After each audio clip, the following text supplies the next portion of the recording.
बस एक नजर उसको देखा,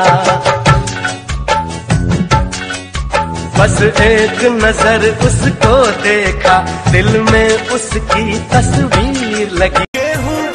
हमके बता दे बेबी है बतिया, कौन जगह लिखा ले किस मतिया रे, कौन जगह। ए दादा बताई मैं हर ना चुनौती देले धैले बाबे चैनी बनावा तनी खैनी।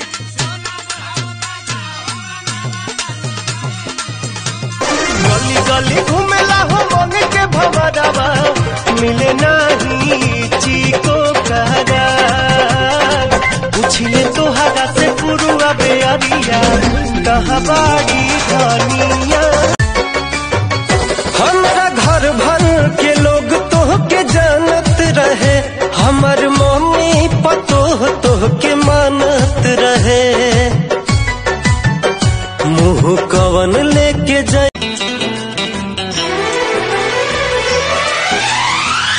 दिल को धड़कना तुम्ही ने सिखाया, मुझे तेरी चाहत ने पाऊंगा, सबको बताऊंगा, तुझको कसम से मैं अपना बनाऊंगा।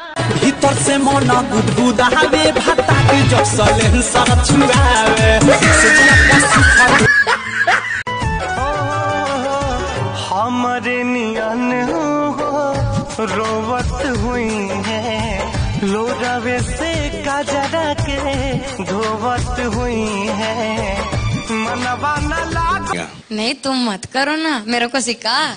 नहीं ये बात करें, इनका हिंदी तुमको बराबर समझ आएगा। खुद नहीं आता है, उसको ज्यादा इंग्लिश आता है और मेरे को अरबिक आता है। मेरे को क्या सिखाएगी वो?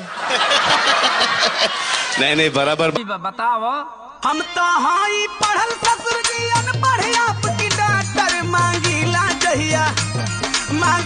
जहिया वाटर देवे ले टमाटर।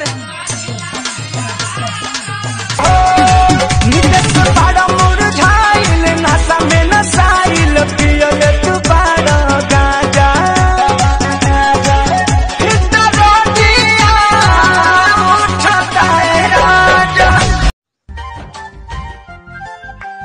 हमसे मिलेंगे तो हम क्या कहेंगे, ये सोचा न समझा न जाना है, शायद कहे ऐसे उनका हमेशा से सर आंखों पर ही।